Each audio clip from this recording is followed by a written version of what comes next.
कई कहते हैं कि गुरु जो है ब्रह्मचारी होना चाहिए, तो वो भी उनकी भूल है उन व्यक्तियों की। अपने आत्माओं परमात्मा के विधान से अपरिचित व्यक्ति इस तरह की अटकलबाजी करता रहता है।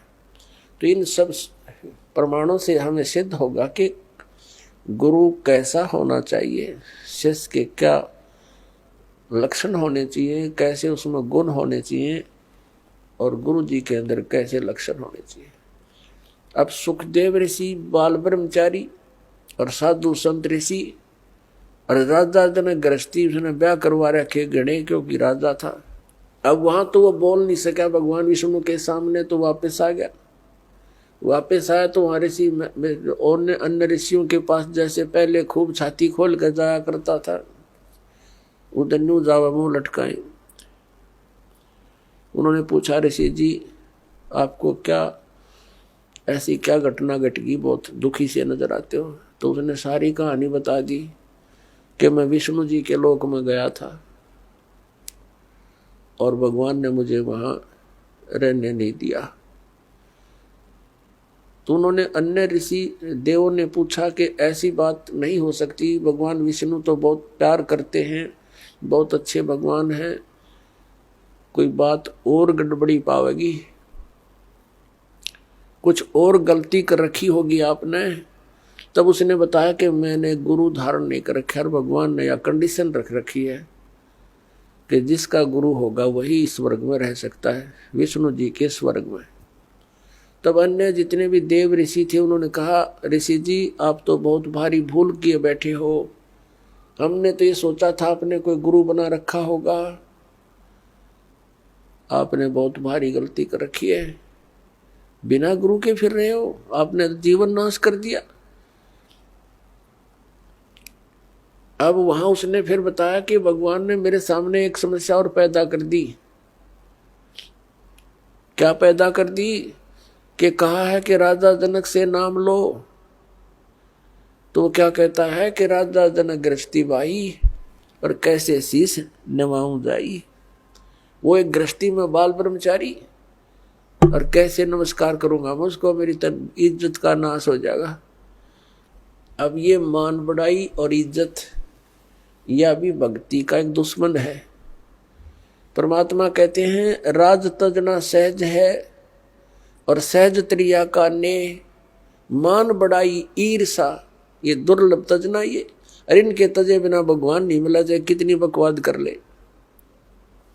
और पुण्यात्मा यहां आपको इसलिए बुलाया जाता है, वैसे तो परमात्मा अपने बच्चों के लिए सब सुविधाएं ही उपलब्ध कराता है, दयालु है वो, मालिक हमारा पिता है, लेकिन फिर भी आपको यहाँ जमीन पर बैठाना प्रणाम करने के लिए एक विशेष विधान है, जिससे हमारे अंदर का जो मैल है अभिमान का, जो सबसे बड़ा बाधक है भगवान के मार्ग में, ये खत्म हो जाएगा। और इसके बिना भगवान निकट नहीं आ सकता। अब जरा सा भी मैल कहीं पर हो, तार के बीच में कनेक्शन ले रखा हो तो लाइट नहीं आवेगी, लाइट नहीं आई तो फिर फायदा क्या उस सारे सांग के जोड़न का। तो पावर प्राप्त करने के लिए, भगवान की शक्ति को अपने पास लाने के लिए, तो हमने ये अहंकार रूपी ये मैल हटाना पड़ेगा। तो सबने कहा कि ऋषि जी जुल्म कर दिया आपने, तो बहुत गलती कर रखी है। एक आधा होया कर मुंह ठंड सा, वो कहने लगा भक्ति ना कर, गुरु ना बनावेगा ना गधा बनेगा अगले जन्म में।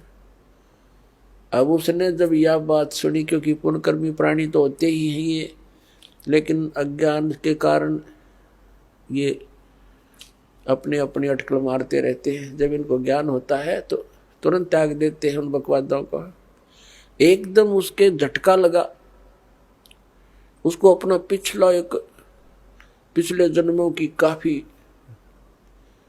वह कहते हैं ना बैकग्राउंड देखी, पिछले जन्मों के अपने दुख उसके सामने घूमने लगे। उसको क्या हुआ कि जैसे उसको याद आया, उसकी दिव्य दृष्टि वो चालू होगी अंदर की, जितनी उसकी रेंज थी। अब क्या देखा सुखदेव ऋषि ने कि एक बार वो गधा बना हुआ है, गधे की योनि भोग रहा है। कुम्हार ने उसके ऊपर अच्छा बोरे में खूब नीचे से पक्की कच्ची ईंटें डालता है और ले जाता पजावे पर। पजावा होता है जहाँ पर ये कुम्हार लोग ईंटें पकाया करते थे। उसमें क्या होता है कि जैसे भट्ठा शुरू किया लगाना, उसमें जो भी ईंधन डाला जाता उसकी राख बन जाती है। अगले सीजन में उस राख के ऊपर ही वो दोबारा लगा देता है, क्योंकि उस राख को कहाँ डाल के आए और स्थान नहीं। नेक्स्ट सीजन में फिर उसके ऊपर ही लगा देता। वह राख नीचे बनते बनते बहुत बड़ा वो पहाड़ नुमा हो जाता है, फिर उसके ऊपर लगाना शुरू कर देता है।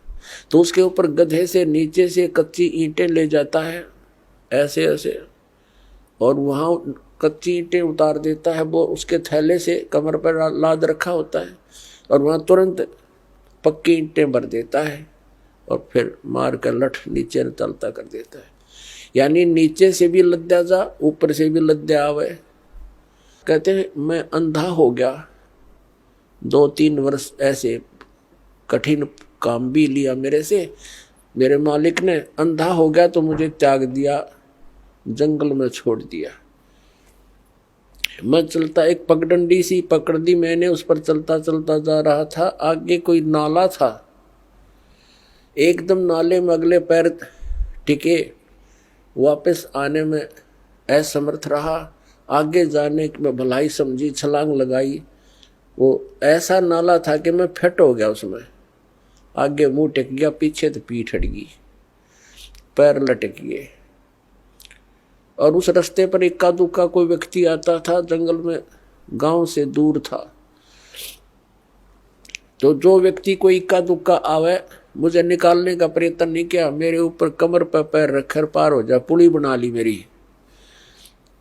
हफ्ते 10 दिन तक भुगत कर मेरा जीवन पूरा हुआ। अब वो ऋषि कहने लगे, फिर अब क्या देखना चाहता है तू? ये तो हालत जब है जब तूने आंखों देख ली, फिर तू नखरे कर रहा है।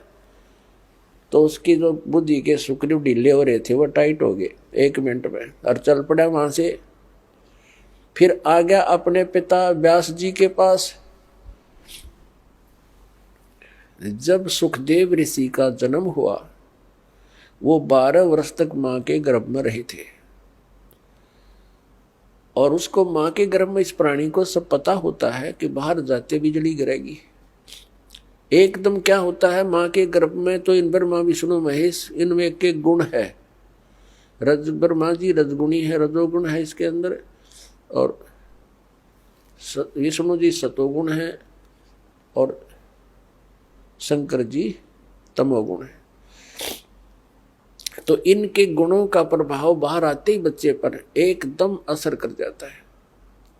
इनके बस की, फिर एकदम अचेत हो जाता है, भूल जाता है, कुछ भी याद नहीं रहता, सुन्न हो जाता है। इसको नए सिरे से याद कराया जाता है, ये तेरा पिता है, या तेरी माता है, ये चाचा, ये ताऊ है, ये सब फिर याद कराया जाता है। आप